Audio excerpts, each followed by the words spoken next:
দিদিমণি ক্ষমতায় আসার আগে বলেছিল 10,000 মাদ্রাসা দেব।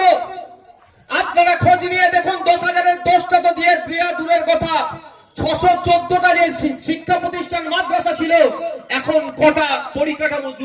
আমাদের যে পরিযায়ী শ্রমিক সাবিরের বাড়ি গিয়েছিলাম, বাসন্তী, ওটা বাসন্তীতে বাড়ি, মিনাখাতো বাড়ি, দুটো জায়গায় আছে। এক জায়গায় জন্মগ্রহণ করেছে, এক জায়গায় বেড়ে উঠেছে। আমি বাসন্তীতে গিয়েছিলাম, জিজ্ঞাসা করছি পোস্টমর্টম রিপোর্ট কোথায়। বাপ বেটাই একে অপরের দিকে তাকাচ্ছে, খারাপ ভাবে নেবেন না। জানি না পোস্টমর্টম রিপোর্ট কিভাবে আসবে না আসবে, কালেক্ট করবে কোথা থেকে করবে। কারণ 5, 6, 7, 8, 10 এবং মহিলাদের ক্ষেত্রে 2 এই সিম্বলে আপনারা ভোট দেবেন না। আপনারা যারা গার্জিয়ানরা এসেছেন বাড়ি যাবেন, গিয়ে 5, 6, 7, 8 এর ছেলেগুলোকে ডাকবেন, ইংলিশ বইটা খুলে দেবেন, অঙ্কের বইটা খুলে দেবেন, অঙ্ক দিয়ে বলবেন একটু অঙ্কটা করতে। আমরা দাঁড়িয়ে আছি কোন জায়গায়? উড়িষ্যাতে। বাংলা ভাষায় কথা বলছি বলে সেখানে যারা ফেরি করতে গিয়েছে তাদেরকে পিটিয়ে সেখান থেকে বাড়ি পাঠিয়ে দিচ্ছে। আমরা কোন জায়গায় দাঁড়িয়ে আছি? হরিয়ানাতে। সেখানে কি ওই আমাদের এলাকায় দেখবেন ওই ইট আপনার টিন ভাঙা, লোহা ভাঙা এইসব বিক্রি নেওয়ার জন্য আসে না মানুষজন, সেই কাজে ও হরিয়ানায় ছিল। তাকে নয় শুধু, তার সাথে মেদিনীপুরের আরো কয়েকজন ছিল, সরি উড়িষ্যার, অসমের কয়েকজন ছিল। পিটিয়ে একে হত্যা করে বাড়ি পাঠিয়ে দিল। মানে কোন জায়গায় আমরা দাঁড়িয়ে আছি একটু ভাবতে হবে। এত ঘটনা ঘটছে। আপনাদের একটা কথা বলি, দেখবেন যাদেরকে টার্গেট করছে, যাদেরকে পিটিয়ে মারছে, সে আখলাক, জুনেদ খান, পেলুকা, যাদেরকে টার্গেট করছে দেখবেন লক্ষ্য করে ওরা খুব ভালোভাবে দেখছে যে এ বেটাকে ধরলে এর পরিবার অশিক্ষিত, দাদু অশিক্ষিত, পদ্মাদু অশিক্ষিত, এর হয়ে কেউ মামলা সেভাবে দাঁড়াতে পারবে না।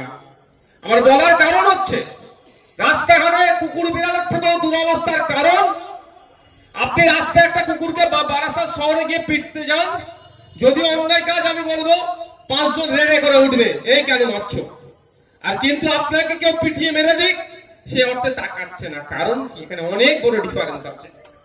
একটা হচ্ছে নিজেদের বর্তমান যে কালচারের দিকে ঝুঁকে যাচ্ছি, সেটা নিজেদের ব্যবহার আচারের পরিবর্তন করা দরকার একটা দিক। আর একটা গুরুত্বপূর্ণ দিক হচ্ছে শিক্ষা না থাকার জন্য এত যে মব লিঞ্চিং হচ্ছে, এত যে পিটিয়ে মারছে, এত যে খুন করছে, এত হিংসা ছড়াচ্ছে, কাদেরকে টার্গেট করছে? যারা শিক্ষায় কম। আপনি চলে যান এতে। আমি ওদের বাড়ি গিয়েছিলাম, জায়গাটার নাম কি, হরিয়ানাতে। হরিয়ানায় আমাদের যে পরিযায়ী শ্রমিক সাবিরের বাড়ি গিয়েছিলাম, বাসন্তী, ওটা বাসন্তীতে বাড়ি, মিনাখাতো বাড়ি, দুটো জায়গায় আছে। এক জায়গায় জন্মগ্রহণ করেছে, এক জায়গায় বেড়ে উঠেছে। আমি বাসন্তীতে গিয়েছিলাম, জিজ্ঞাসা করছি পোস্টমর্টম রিপোর্ট কোথায়। বাপ বেটাই একে অপরের দিকে তাকাচ্ছে, খারাপ ভাবে নেবেন না। জানি না পোস্টমর্টম রিপোর্ট কিভাবে আসবে না আসবে, কালেক্ট করবে কোথা থেকে করবে। কারণটা কি একটু খোঁজ নিয়ে দেখুন। শিক্ষায় অনেকটা পিছিয়ে, আর এইগুলো কি টার্গেট করছে। আর এটা নতুন কোন ষড়যন্ত্র নয়, ব্রিটিশ পিরিয়ড থেকে এই ষড়যন্ত্রটা হয়ে আসছে। যেখানে মুসলমানরা বেশি বসবাস করে, যেখানে দলিতরা বেশি বসবাস করে, যেখানে আদিবাসীরা বেশি বসবাস করে, অর্থাৎ পিছড়ে বর্গের মানুষজন যেখানে বেশি বসবাস করে, সেই সমস্ত এলাকাগুলোকে কি করছে? শিক্ষা থেকে দূরে সরিয়ে দেওয়ার চেষ্টা করছে। কিভাবে শিক্ষা থেকে দূরে সরিয়ে দেবে? আপনাদের এখানে যে আমডাঙ্গা কেন্দ্রীয় সিদ্দিকিয়া হামিদিয়া রাহানা সিনিয়র মাদ্রাসা আছে, ওটা কি তুলে নিয়ে চলে যাবে? স্বাভাবিকভাবে যদি তুলে নিয়ে চলে যেতে চাই, আপনারা আটকাবেন তো? আরে ভাই বলুন না, আটকাবেন, তুলবে না। কি করছে? শুধু এই রাহানা মাদ্রাসা নয়, সারা পশ্চিম বাংলার 614টা মাদ্রাসার কথা বলছি। দিদিমণি ক্ষমতায় আসার আগে বলেছিল 10,000 মাদ্রাসা দেব।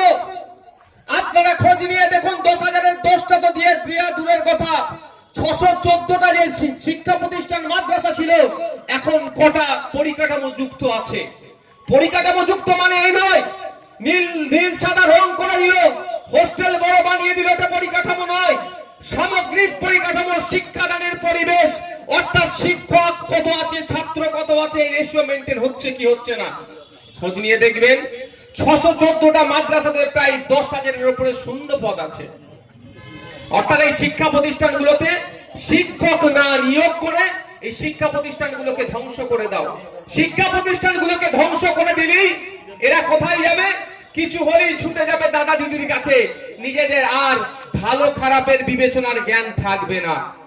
তাই বন্ধুগণ যারা উপস্থিত হয়েছে, আমি আবারও বলছি, যদি আগামী 22 তারিখ রবিবারে ইন্ডিয়ান সেকুলার ফ্রন্ট মনোনীত প্রার্থী যারা আছেন এখানে, আমাদের সিরিয়াল নম্বর হচ্ছে ছেলেদের 5, 6, 7, 8, 10 আর মহিলা প্রার্থী হিসাবে আমাদের 2 নম্বরে আছে।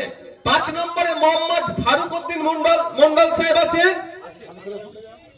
ফারুকউদ্দিন মন্ডল সাহেব এখানে চলে আসুন। 6 নম্বরে আছে নূর হোসেন মন্ডল। 7 নম্বরে আছে হাবিবুর রহমান আখুনজি। 8 নম্বরে আছে শাহিদুল ইসলাম। 10 নম্বরে আছে মোহাম্মদ আব্দুল আজিম। এবং মহিলাদের যে রিজার্ভ সিটের মধ্যে আমরা 2 নম্বর পেয়েছি সারিকা পারভিন বিবি।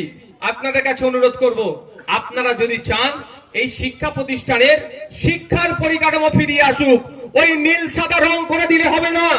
সকালে স্কুলে বাচ্চারা যাচ্ছে, বিকালে ফিরে আসছে মিড ডে মিল খেতে খেতে হই হই করছে, ওটা হবে না।